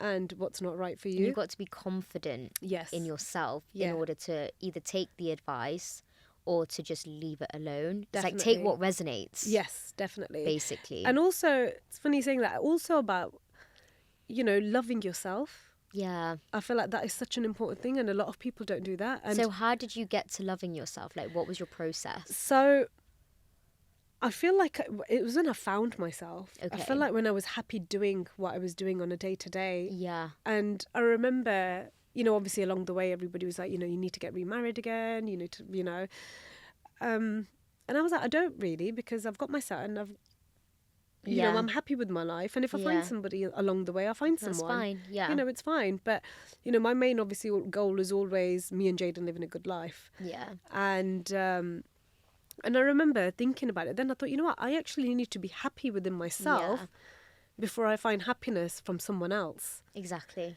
That person, I can't depend on somebody else making me happy if I'm not happy within myself and I don't love myself. Yeah. I need to be happy within me, my life, my surroundings, my friend circle, everything I do on a day-to-day. The foundations all have to be right. Foundations have to be strong, right? Yeah, because if your foundations are not strong, nothing's ever going to stay. Yeah, exactly. It's all going to crumble. Yeah. Especially mentally. Like, you have to have a really strong mental foundation of where you're up to. Definitely. And I feel like that is such an important thing, but I feel like it's not really openly spoken about. Not in South Asian communities. Not in South Asian communities. It's all about, things are not going right, you need to get married, Yeah. You don't want to go uni, you need to get married. Oh, you're not happy, darling? Okay, you need to find a husband. Get married. I feel like everything always comes down to get married. Getting married. But I feel like things are changing. Yeah, they are. I feel like, especially with social media, everybody has full access to social media. You're seeing how other people are living. Yeah. I feel like there's a lot of things out there that probably, that you're attracted, you think, oh God, they're doing this, I want to do this. You're exposed to a lot more, aren't you, compared to what we were life could be like back 20 odd years ago. Yeah, there was no exposure really. No, it was just there what was in wasn't. communities. And I feel like even with what I went through, our mums probably went through certain things like that. Yeah. But, and their whole attitude and mentality, you've got to get on with it, was because they had to get on with it because they had no family support around. Yeah, they were just told to just do it. They were told to do it. But even when our parents, or the first generation, when they moved over from abroad and they came here to set their lives up, they still, obviously, they came with that whole mentality from back home, and they obviously try to keep the culture going, which is nice. It's great. I love my culture. I love... They kept it in the weirdest ways. Yeah, but they kept it in the weirdest ways, where it was still about the boys are dominant, the women have to listen, obey. But I feel like as time's going on now, and especially the next generation, I feel like they're a lot more independent. But it's the way we're bringing our daughters up now. Yeah. You know, it's the way I Exactly. bring my son up now. My son has to do everything around the house. Yeah. You Well, that's know? what I do with my brother all the time. Yeah, I'm but like, you can do it. yeah, we have to do it. You got to do it. You know. Yeah. But it's down to us women on how we're gonna bring up our boys Yeah, and how we're going to talk to each other. and each other. Yeah, yeah. You know, because I feel like, yeah, okay, women can be victims in society and stuff, like just in general, Yeah. even if you're not going through anything. Yeah. But when women speak to each other in negative ways, you're just further creating the same, like, societal pressures on each other. Yeah, It's like definitely. we're all in. Yeah, sometimes like it doesn't feel good when you're talking to another woman sometimes because they're not giving you the energy that they deserve and you deserve. Yeah. It's like I But can't I feel like a explain lot it. of that comes from jealousy. Maybe, yeah. I feel like when women talk to other women in a certain way, it's always jealousy. But there should never be that. No, Because there's a woman should be space. able to reach out to another woman. Yeah, You know, we're all here to help each other. yeah, But it does, like you said, it has a knock-on effect. If a woman was to treat you a certain way, you walk away feeling really let down or down and yeah, upset, you know. yeah. And it is sad because, you know, my mother-in-law made me feel a certain way Yeah, back exactly. And she then. probably And she felt was a woman, certain way. you know. Yeah, so it's not men really doing it to you as well. It's No, like it's women like as a more well. of a person thing. It is, isn't yeah, it? yeah. You It's a know? person thing. And it's about, you know, we should I feel like everyone we cross paths with, we should always be respectful to each other. Yeah, exactly. You know, you just don't know what that person's going through at home. No. Well, you would never know. You know, I went through it. Exactly. You know, I like, never do you know in what my I mean? I wildest would dreams never know thought if I I would met have ever you. gone through that. Yeah, if I met you like, at a wedding and you were doing like makeup for somebody, I would never think, and you're like married and you got a son, like yeah. that. I wouldn't think you were fed a peacock feather like 20 years ago, like with Prashad. Like that just wouldn't cross my mind. No, but you know what I mean? You wouldn't have thought of any of that, right? Nothing. But this is what I mean. It's like, you know, you just don't know what people are going through. Yeah, you've got to be really sensitive. You've got no to be matter really sensitive but respectful. Yeah. I think that's the biggest Yeah, thing. Be and even if respectful someone to is each other. lashing out, Yeah. maybe like don't take it too personally. Too personally, Yeah. you know, you just don't know what morning they've had. You don't know what's going on at their Yeah. house, and Yeah. you know, I remember it was only when I went through what I did, I realised that you don't know what's happening behind closed doors. You don't know what Yeah. someone's going through at home. Yeah. You don't know how they're being treated. Like, I feel like, you know, when you sometimes, I think because I've been through it all, I feel like I'm a good judge of character now. Okay. And when I meet, you know, there's certain people that I've met in the past and they've got a really loud personality and they're really, you know, Obnoxious. but they're obnoxious because they're putting a front on when they're out Yeah. to show everyone they're in control of everyone and everything. Yeah. Yeah. But when they go home, they're not that person. No. It's just for them to let out Their steam. their steam, Yeah. and that's why they behave like that. You know, I've seen this with a few people, and honestly, it just makes you think, like, you know, Like a bit of a showboat. yeah, you know, have to be the centre of attention, but a Yeah. centre of attention not in a nice way, in a very loud, off-putting way where other people feel really upset after they've left because of the way that they were spoken to. Oh, so they make that, like, those people feel inferior. Inferior, that I'm in power and I'm better than you and I'm this and I'm that. But I feel like, you know, Yeah. the few people that I've come across that behave like this are the ones that are going through stuff behind closed doors at Yeah, home. and you just wouldn't know. And And you just because they're wouldn't so know. irritating, Yes. you wouldn't give them the benefit of the doubt. Yeah, so I do feel like everyone behaves a certain way because of Yeah. what's happening at home. Yeah. You yeah, know, that's so true. and I feel like we should just be a bit more mindful about respecting each other and just about Yeah, how we speak trying to each not to other and bitch try about to yes, people. definitely, yeah, definitely. You just don't know what someone's going through or what journey they're heading down, or if they're not feeling or not in a good place. yeah, And if they're lashing out, rather than thinking, okay, they're just really annoying me and I dislike them now, it's like taking that step back to see it, not them just in that particular moment, but them in their whole life. whole life, yeah, You know? And I think your story has also given me perspective too, because I think we've all gone through that where somebody's been really annoying and you just see it for that. For you that. don't see the whole picture. Yeah, no, definitely. Yeah. I feel there's always a lot more to a story than what you see. Well, yeah, I think that's been very clear today. I just want to say thank you so much for like coming on, sharing your story, and like being so open, you know, being so honest. And thank you for having me. You know, I don't feel like, I feel like I'm so open about my story because obviously, number one, I'm so over it. And number two, I'm so happy within my life. Yeah. And a lot of people really are scared to open up about what they've been through or what they're going through. But I feel like me sharing my story, I just want people to know that they're not alone. They're not going through it themselves. Or because when I went through it, I thought it was just happening to me. Yeah. I thought it was just me that was being like treated like this. Or if I tell anybody, I don't know, they're going to laugh at me, or they're going to be like, oh God, is that what happened? They're not, they're not going to understand. But, you know, we all go through certain things in life. And I just hope that this, you know, somebody, you know, there's someone out there that needs to hear this. And somebody, even if it's just one person. Just one person. You know, it can happen to guys. Yeah, of course it can. You know, it can happen to any one of us, you know. And I just feel like you just need to know your worth. Yeah. You need to know your worth. And I always say this to everyone that I meet. Like, you know, we've got one life. We're never going to get this time back. Yeah, I agree. You're not going to have a second chance where you can start, you know, okay, in my next life, I'll do this. Yeah, you know? It's one. For all you know, it's just one. It's just one life. For all we know. And even when we do, even if we do believe, or there's people believe that there's a second life. You're living in this moment. You're not going to remember what happened in this one. Yeah. You know, so we need to do whatever it is. Like, you know, this life is a gift. Yeah. You know, and I feel like I only started thinking like that after my son was born. Like, you know, it's such a magical moment, you know, bringing a life into the world. And, you know, you want to explore this world. Yeah. You know, like, for an example, like where I live, I always say to my son, like, you know, Jaden, we live in England. Look at the size of England. Look at the rest of the world. Yeah. There's big world out there. You know, go and explore the world. Go and see the world. This is the one chance you have. Go and live your life. Yeah. And I feel like as parents, we give that to our children. We give them all the advice, but we don't take it on ourselves. No, we know how to give it out. We know how to give it, but we don't know how to live by that in. advice. Yeah.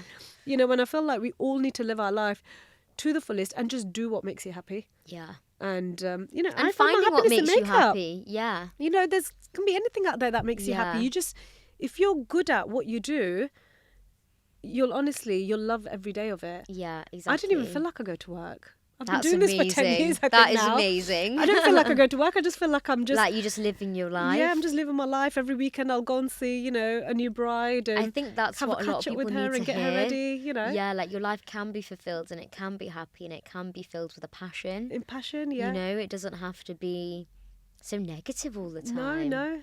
And even when I met my husband, it was like, it wasn't planned. It just happened. I was out on a bridal booking in Malta. Met him on a night out in Malta. You know, it's just and now we're married. Small world. Yeah. Such a small world. Yeah. Such a small world. But being in England is like even tinier. It is. You're right. You see it on a map. It's like a village in a tiny island. Honestly, we are. We're a small little island. They're all chit chat. Literally, like, yeah. Go and see the world. There's so much more to it. Definitely. And you know what? I think that's the biggest thing. It's about knowing your worth and standing your ground. Yeah. And knowing that, you know, it's only going to get better. Yeah. I remember going back then, you know, it was going through such a hard time, but I knew this is the worst it can ever get. I can't feel any worse than this. Nobody can ever make me feel as bad as this. Yeah. And it's only going to get worse. And even now, you know, if I have, like, we all have bad days, right? And always think, God, if I can come through that, what is it? Yeah, this is fine. Like, this is not a big deal. This is a walk in the park. It's fine. I can deal with it. Yeah, exactly. Yeah. I think that's great perspective to have. Yeah. Yeah. Well, thank you very much. No, thank you so much for having me. No, thanks for being here. Thank you. Okay, perfect. Right, fab.